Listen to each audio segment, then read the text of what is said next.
Well, good evening, everyone. Welcome to another episode of Connected Women Win. My name is Tasha M. Scott, and I am the founder of Connected Women Win and the owner of Maximized Growth LLC, where I specialize in leadership, training, and development, communication, and personal growth. I am passionate about unity and connection. And and y'all, when I read this book, I was like, oh my gosh, this woman has been stalking my life because I'm serious. Everything in there, I was like, she gets me. She actually gets me.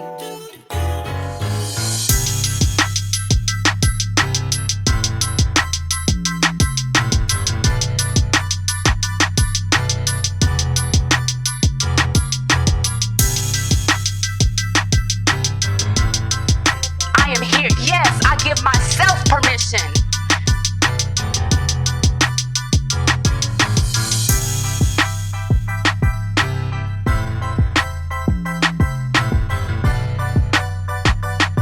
I get the honor and the privilege of every time we come on for a new episode to introduce you to another powerhouse person. And tonight, y'all, it's not going to be any different. Tonight we have Kim Klass, and we're going to dive into all about Kim. But before we get started, I want to share with you what is Connected Women Win. So, for those of you all who don't know, Connected Women Win means that our first connection and the most powerful connection is to God first. Then the second connection is to ourselves, then to our purpose, so that when we get those three connections right, we can have healthy connections with others. And in this case, Connected Women Win, because when women come together, there is power in unity. Like there doesn't have to be the drama, the competition, or any of that other stuff. It is possible for us to learn from each other and grow together. So right now we have a powerful woman, Kim Klass. Hi, Kim. Hi, thank you for having me. Yes, I'm honored that you're here tonight. I was telling Kim that before we got on, I've actually had the opportunity to see Kim in person twice. The first time, I don't know how many years ago it was a women's event in downtown Montgomery, and she was a phenomenal speaker then. And then recently, within the last couple of months, I got another opportunity to hear her speak about her book, One More Day. And both times I was blown away. So, Kim, thank you for being here. I appreciate that. Thank you. You are welcome. So, will you do us a favor, Kim, first, and just start off by telling us who you are and what you do? Sure. I'm a former journalist. I worked at the Montgomery Advertiser for about 10 years and in the business for about 20. So that was my passion for a long time. I wrote a book last year called One More Day, a powerful true story of suicide, loss, and a woman's newfound faith, based on my sister's suicide and talking about her journey and my journey of depression following that. I have a 16-year-old daughter. She's a junior at Prattville Christian, and I serve on several boards where I'm passionate in the community. I serve on the National Alliance on Mental Illness Alabama, the state board. I serve on the Montgomery board for NAMI. I serve on Hands on River Region in the Samaritan Counseling Center. And I also serve on the advisory team for the Mary Ellen's Hearth, the Women's Transitional Homeless Shelter. I serve on the advisory team for them. And I am a Girls on the Run coach at Prattville Christian, which is a lot of fun. I love it. And so, yeah, I try to stay involved. My position at the paper was terminated about a year and a half ago. And so I've just really worked to stay active in the community since then. Yeah. And to keep my name out there since it's not out there every day anymore.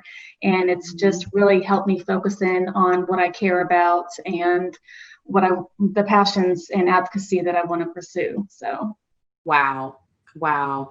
Thank you for all that you're doing. I know that you most recently have been doing some advocacy work, and I know all of this centers around your sister.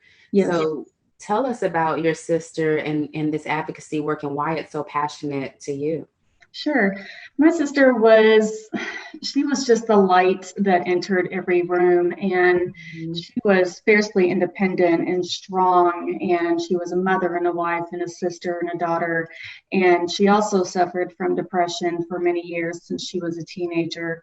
And she began dealing with that as a teenager, but it did escalate into drinking and some drugs, anything that she could help, I guess, smother the depression as much as she could to help, overcome what she was, how, and from how she was hurting, she was trying to just kind of smush everything down, if that makes sense. It does. Yeah, every now and then she would jog, anything that would help her, feel better temporarily.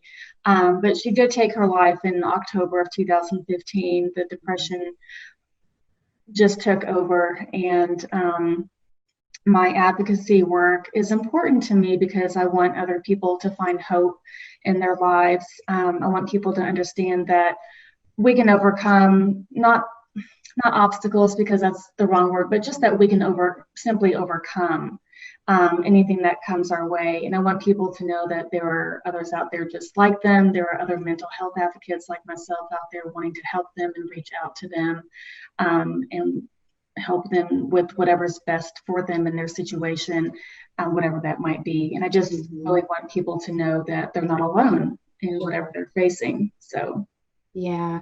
When did you know that you had a platform, or when did it feel like a responsibility to turn around and help others out of your own personal family situation? um, well, after she died, we were very quiet about what happened because Mhm. you immediately feel the stigma placed on you, and you're very quiet about how she passed away. You say, well, we lost my sister, and we wouldn't say how she died for about 2 or 3 months after she passed away. We wouldn't use the word suicide, Yeah. and because we didn't want people to judge her because they didn't know her. Yeah. And so when I was at the Montgomery Advertiser, when I was reporting, I had a wellness column. And so I used that Mhm. to not to take advantage of, but to Sure. that's my platform, to start covering mental health. And it was a family decision to come out and say, are we ready to say how she died? Are we ready for people to talk to us about it? Are we ready for others to come to us to say, me too, or whatever Mhm. story they would have to share? So it Right. was a family decision for us to come out in the form of my wellness column to say how she died. And it was after that I felt a huge responsibility, to use my position at the paper to help others. And I was in Mhm. a unique position at the paper where, for a while, I kind of skirted all over the place in my coverage, but it got to a point where I just started covering mental health. Yeah. And I made it my job. Once we came out with how she died, I just made it my job to cover as much as I could and to help get, information out there to as many people as I could about help that's available to them. And I shared my story. I shared my sister's story, just Yeah. to let people know that they weren't alone. So I saw it as my work, as my job to do. And Yeah. it was kind of a no-brainer. And because once we started talking about it, I couldn't stop. Like I Yeah. just couldn't stop talking about what happened and letting people know that, they're not alone. So Yeah. And you said it was your work, it was your job, but it was also your mission, it right? was my mission. Yeah, it was my mission. And yeah, like I said, I made it my job. I made it my job Mhm. to cover that, and no one at the Yeah. paper stopped me. No one said, "I think we've done enough, Kim," at Right. the paper. And so because no one said anything, I think they knew what I was doing. Then Mhm. I just kept doing it. Yeah.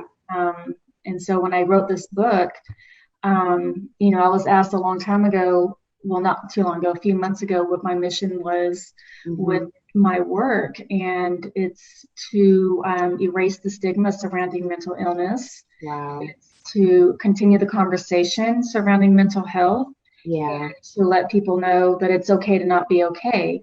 And I don't Mhm. think there's really anything more important than that. Yeah. And I don't think there's anything more important than people understanding that they're not alone in their struggles or in their pain. Mhm. And I don't think there's anything more important than people knowing they can talk about this, and that they should be free to be open about it, and that Right. be free and feel safe to express themselves in a way, as a way to receive help. There's Mhm. just nothing, I don't know, you got me on a roll. I think there's just Oh, nothing you're good. Keep more going. important than people to know it's okay to not be okay. And I still deal with it, from depression. About a year Mhm. after she died, it hit me. Wow. And I sat down, I remember, in Starbucks with a girlfriend of mine, and I said, look, I'm taking some time off work to help myself deal with what I'm faced with right now. And I said, I just wanted you to know. And she texted me after she left, and she said, it's okay to not be okay. That's And I'm good. like, thank you. So it helped a lot, just to hear that. And I think more people need to hear that. Absolutely. Yeah, I just think that's important. So Absolutely. And it's something even more powerful hearing it from someone who says, I get it. I've mhm, been there. right. Yeah. So you've probably had to do a lot of research in your talking too about this area for mental health, right? hmm Yeah. So what have you uncovered, especially in Alabama with our healthcare system? Like, what changes do you think need to be made in order for this to be an ongoing, important conversation? Sure. Um, well, my sister died in Texas, and I always say the Texas system failed her, but I think the same holds true in Alabama versus Texas. But I think in my dream world there would be better and more access to healthcare, Gotcha. and there needs to be more affordable healthcare for people who do need therapy, who do need to pay for their medications, who do need to Yeah. seek psychiatric care. And we need more psychiatrists. Yeah. We don't have many as it stands. And I know from experience and from hearing from other friends that it's a months long process for people to get in to see a psychiatrist when they need help. Wow. And it puzzles you because, you hear this example all the time, but you can break your arm and Mhm. you go to the ER and it's fixed, and then you're sent to an orthopedic surgeon the next day to have it set, or whatever the process is, but you get my point. Yes. That night and the next morning, so there's care available to them immediately and immediately the next day. And I just don't understand why, for the mind, Yeah. wait so long to be seen. And I just don't understand why, one is more important than the other. And Sure. I think, the healthcare system aside, people need to know that they have a safe place to go Hmm. with a mental illness, and where they won't feel stigmatized. There needs to be groups in the community, and there are some. NAMI has a few groups Hmm. that connect out to the community, Yeah. NAMI being the National Alliance on Mental Illness. Okay. They do. I think there might need to be more in schools, and someone will correct me if I'm wrong, but I think every school should have maybe a group, where kids can go and feel safe. And if there are, great, but I don't know of any, Right. which doesn't mean anything. There could be several. I don't want people to say, oh, you're wrong. I could be wrong. Um, and I think, people need to know that they can go to their doctor or even their primary care doctor and be heard. And they need to know Mhm. they can see a psychiatrist within a week and not a Yeah. month or two, and be heard, and see their therapist and be heard. And we just Right. really need better care to better access to care. Sure. And my own experience with this, I fell into a pretty deep depression about 14, 15 months after Katie died, Hmm. and where I just couldn't stop crying. Yeah. And so I went to my PCM and I said, I can't. And I just sat there and I bawled. And I'm like, this is what happens all day long. Like, except Yeah. for when I go to work, I can't stop crying. And so she put me on an antidepressant, which didn't work. She put me on another one that didn't work. And Mhm. she's like, that's all I can do. So I need to um, talk to you about seeing a psychiatrist. And I was kind of against it just because of the word itself. It sounded Right. awful. Yeah. And I was like, do I have to? And she's like, honey, this is all I can do for you. She's like, I'm not a psychiatrist. I've tried these pills. That's all I can do. Hmm. So I did go and see her, but it still took a month or two to go in. And so meanwhile, I'm suffering and I'm Right. depressed and I'm falling lower and lower. By the time I see her, I'm just a mess. Yeah. So I mean, she did eventually help, and I'm lucky, I'm lucky to have her, and I'm lucky she listens to me, and I'm lucky that she has embraced me as a person, and that what I'm taking right now is working. Yeah. It's taken almost a year to find, what works for me. So Wow. I think my overall message is just better access to care and more affordable, for there to be more affordable ways for people to have this care, because my sister, she couldn't afford all this medicine. She didn't have insurance. And then what are you supposed to do? Suffer? Because if you go in for a broken bone without insurance, they're going to take care of you. Right. But if you can't afford, antidepressants, then you can't afford them and you don't get them. And so then you suffer, and this disease just takes over and over and over. And we, as a family, my father would pay out of pocket for some of what she needed. And she could see her psychiatrist, but again, it was, a couple of months down the road. Sorry, that's my dog. That's okay. Months down the road before she could be seen. And, I'm sorry. That's okay. I'm surprised mine's not barking.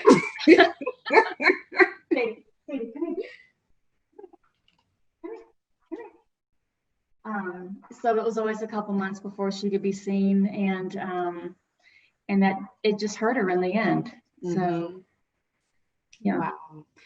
So, and you talked about the stigma, that's out there. So since you started this journey of telling your story, telling your sister's story, have you gotten any resistance or feedback? I'm sorry, not feedback, just resistance or pushback?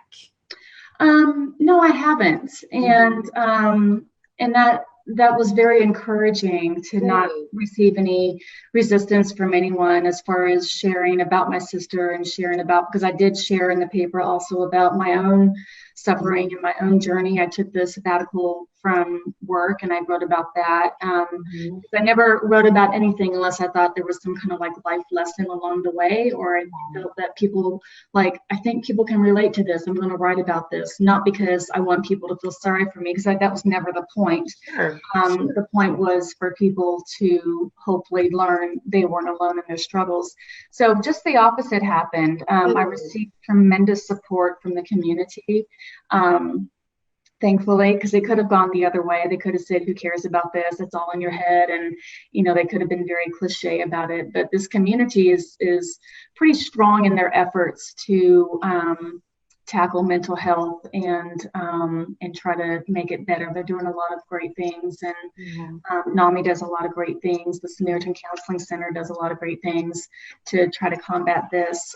So no, I was not met with any resistance, and that was very refreshing.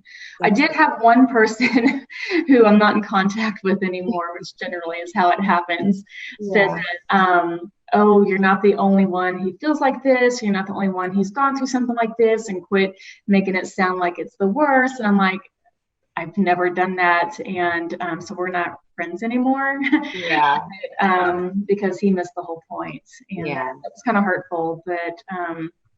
But so 99.9% of the response has been pretty positive. That's good. Right. And so you went from writing in the column in the Montgomery Advertiser to then you felt led to write a book. So why did you write your book? Yeah. Well, I knew I always wanted to. I knew I had to be ready to, and I had to be ready to share. And what I did was I wrote what I would, consider to be the prologue, and I shared it with my husband. And I said, let me know what you think about this. And he said, why aren't you posting this on Facebook? And I said, because who cares? Like, who cares to read this, right? And so I was like, no one's going to care to read this. I go, it's just my little project, let's just keep it quiet. He's like, no, you should post it. I'm like, fine. And so I posted it, and a mutual friend of ours who I had never met before, but my husband knew, reached out to me and said, where are you on this book project? I'm a publisher and I'd like to talk to you about it. And I'm like, oh, that just became a little bit real. And that kind of forced me to really think about what I was doing. And it had me talk to my dad, just to make sure he was okay with what I was doing, because this was a family, I'm not the only one who went through this. Sure. And so I wrote it to tell my sister's story. And I didn't want her suicide to be the only thing that people remembered. Yeah. That was first and foremost. And I wanted people to know how spirited she was, and that she suffered greatly at the same time. Yeah. And that she felt no hope in the end. And, the disease took over, and I want people to know and to understand that Katie wouldn't have done this on her own. We firmly believe, and this is what we hang on to, is that she wouldn't have done this. She was married to a wonderful man, and she had a beautiful daughter, and she had her father and me and her friends, her other sister friends, sister wives as we call them, and she had them. She wouldn't have left us, and so we know that it was the pain that just took her away from us. And I wrote this book to let people know that they're not alone in their struggle. I know I keep repeating that a lot, but I think that's really important.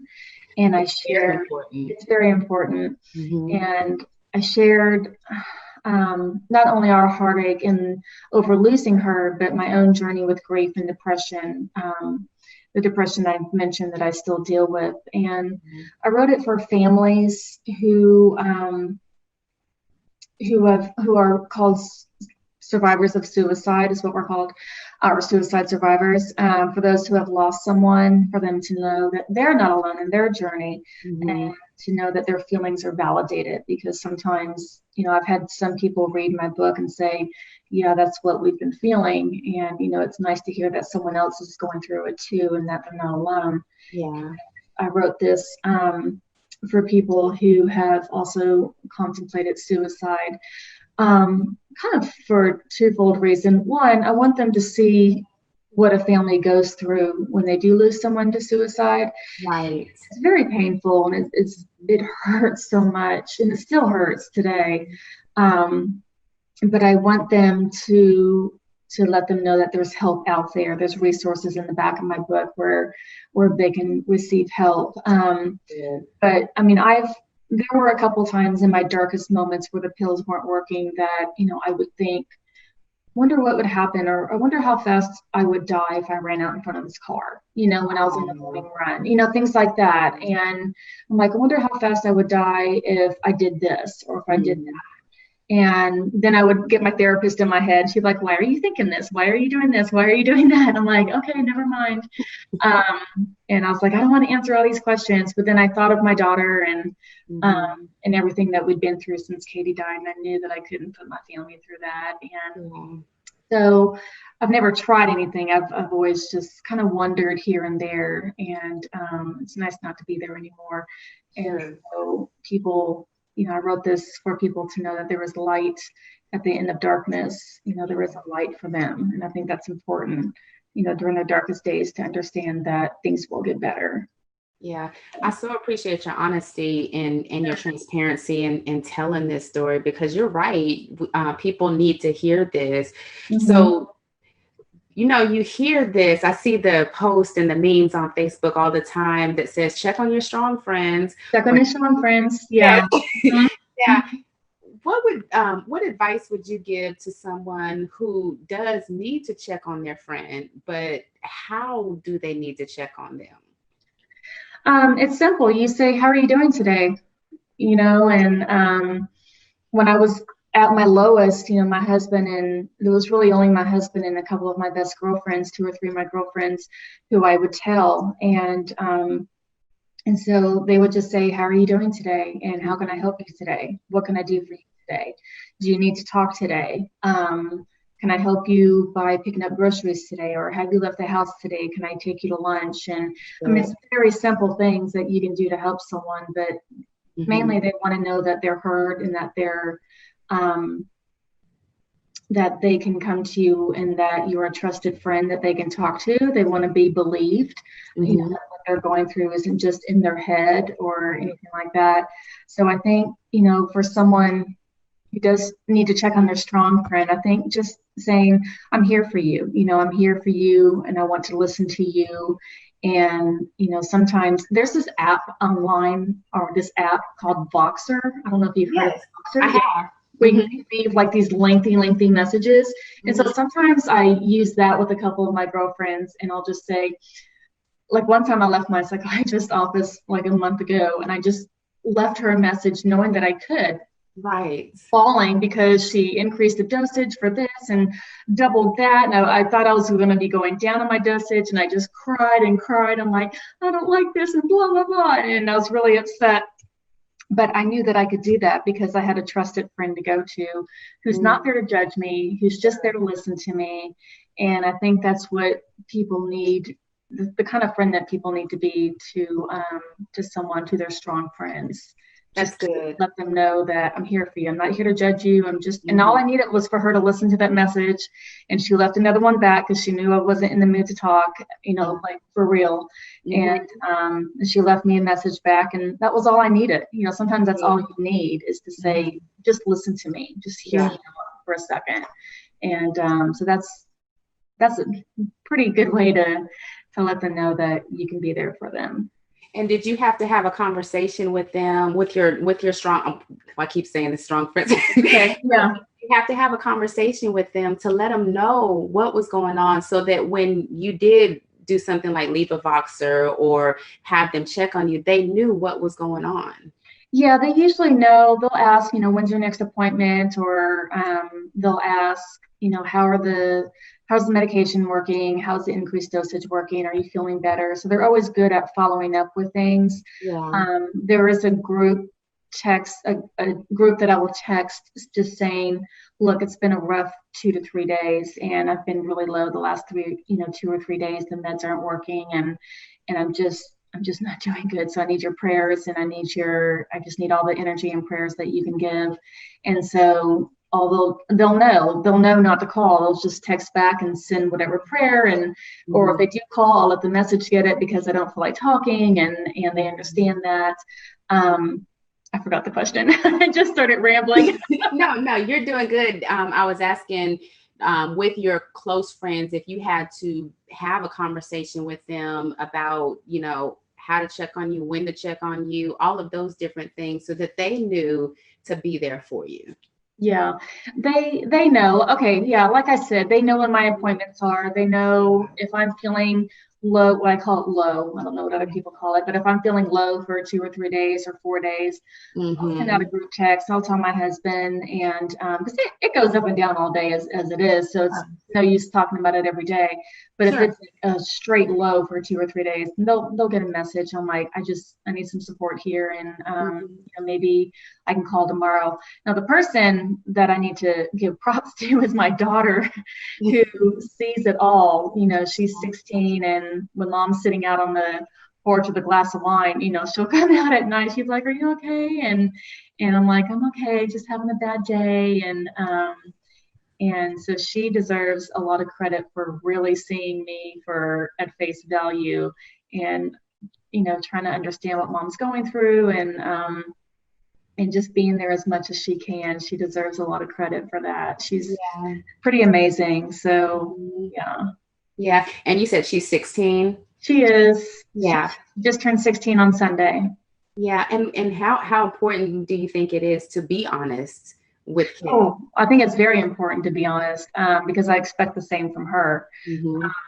So if we're not honest with each other, we can't have a good relationship. And her father and I are divorced, and I was a straight single mom for about 7 or 8 years before I got remarried. So it was really just me and her for a very long time, and we had no choice but to be honest. And then after Katie died, we all of a sudden had to talk about suicide, and we all of a sudden had to talk about mental health, and we all of a sudden had to talk about opening up about your feelings and not hiding things. And if you ever feel this low, you need to talk to your mom.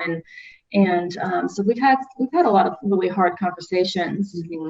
But she's proved to me several times that she will come to me and talk to me about things that are important. Yeah, that's good. That's good. There's certain parts of our culture that it's not talked about, like it's taboo, and you don't go outside of the house and talk about these things. And it sounds like, from what you're saying, and what I've witnessed myself, is that is actually the pathway to healing. Yeah. Oh, yeah. Communication is huge in healing, because otherwise you're holding everything in, and it's just building and building and building, and you're not going to get anywhere. You're going to explode, and you're just going to keep sinking, further and further down. I have found, one of my girlfriends is very upfront with me, and she'll say, well, how come you haven't talked about this before, or whatever it is? I'm like, well, I just didn't feel I needed to. She's like, well, how's that working out for you? I'm like, not real good. So I think it's very, very important to communicate how you feel and talk about things. And that's, one of my messages is to break down the stigma that you can't talk about mental health and you can't talk about suicide or depression or whatever. And I just think that's taboo. And I think, once I opened up about my sister, I was pleasantly surprised the outpouring of support that I received at the paper, from people who had their own stories to share. And I think some people just needed an outlet and just someone to talk to. And I was there, and I was willing to sit on the phone.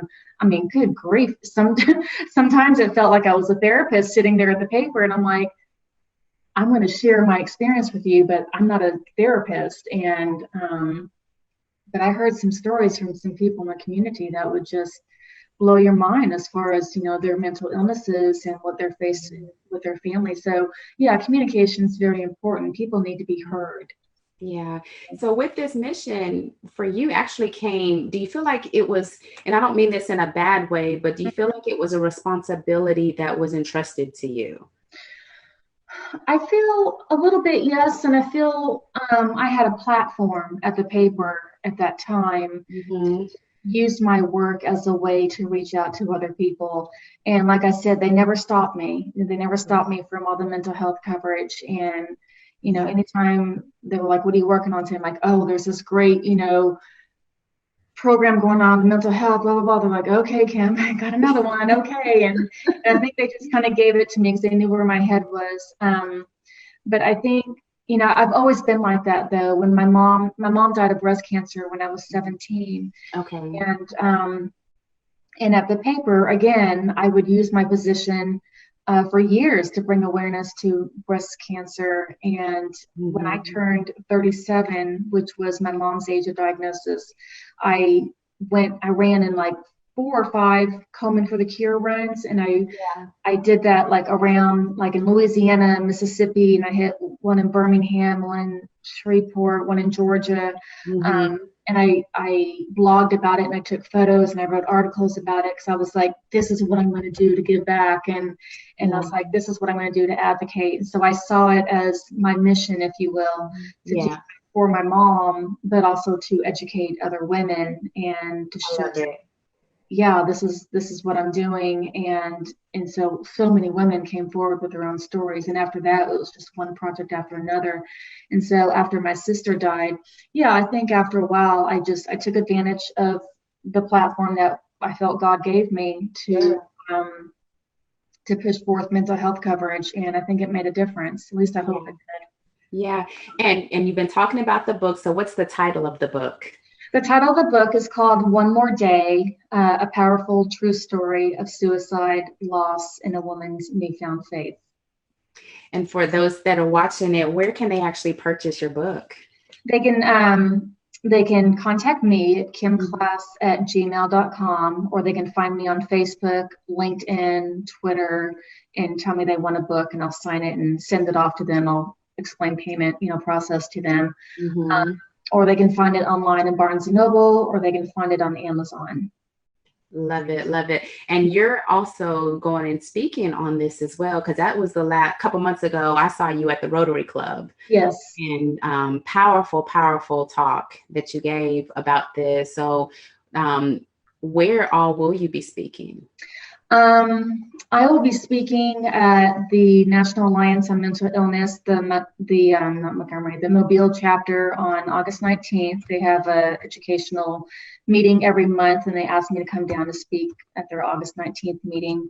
NAMI, Alabama, the state chapter, has their annual meeting on August 24th and 23rd and 24th. I'll be presenting my book there. Okay. the Pike Road Ladies Auxiliary is holding a suicide symposium on September 10th, and I'll be a speaker there. Okay. And I'll be the keynote speaker at Leadership Montgomery's annual breakfast on September 25th. Nice. So the summer is kind of open. Yeah.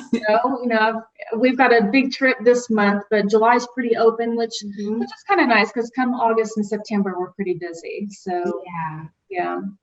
This is really good. And I'm just looking at the comments here on Facebook and going back to what you talked about with the schools. Mika Robinson says all schools should most definitely have a team of licensed, experienced mental health professionals to aid the students with the array of issues so many of them face today while at school and home. We educators have been asking for that level of support for our babies for years. And she's an educator.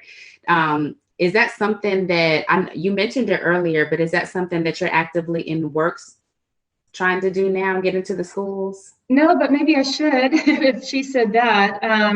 It would be nice to know that the kids were supported at school. I mean, because they're facing a lot of problems that we don't know about. There's a lot of bullying going on at schools. There's children coming out, that are being bullied. There's kids being bullied for various reasons. There's things going on at home that we have no clue about. That's right. That they're dealing with. And I just think, like I said, if people know they have a safe place to go, I think that would be largely instrumental in their recovery from whatever it is that they face. But I don't know how I would go about trying to start something like that. I guess you start at the top and they push you down a little bit, but that certainly would be something worth looking into. Yeah. So Mika, if you're still watching, maybe you can reach out to Kim, and since you're an educator, maybe offer some suggestions, because it's really good to always hear from the inside. Yes, that would be great. Yeah. Nick Sneed also said, Nick, he said, love the idea of groups in schools. He said, my experience, severe depression was literally the worst thing I ever experienced. Yeah. Yes. He's great with NAMI Huntsville. Oh, awesome. Well, Kim, again, thank you so much for your transparency, for your honesty. I myself just believe that our stories have the power to help heal others. And that is the most beautiful thing in the world, when we're willing and open to allow that to happen. Right. I believe that wholeheartedly. Thank you so much. I appreciate it. And I'm so grateful for our connection. And I know that we'll be connected even beyond this. I hope so. Yes. You mentioned some events. I'm like, I'm going to go to that. Yes. But will you tell them one more time, how can they get in contact with you? Sure. I think my name is up there, so it's spelled correctly. KYMKLASS@gmail.com is the best way to get in touch with me. But I can also be found on Facebook, Twitter, and LinkedIn, all under the same name. There's nothing fancy about it. And Instagram as well, but usually I'll get messages there.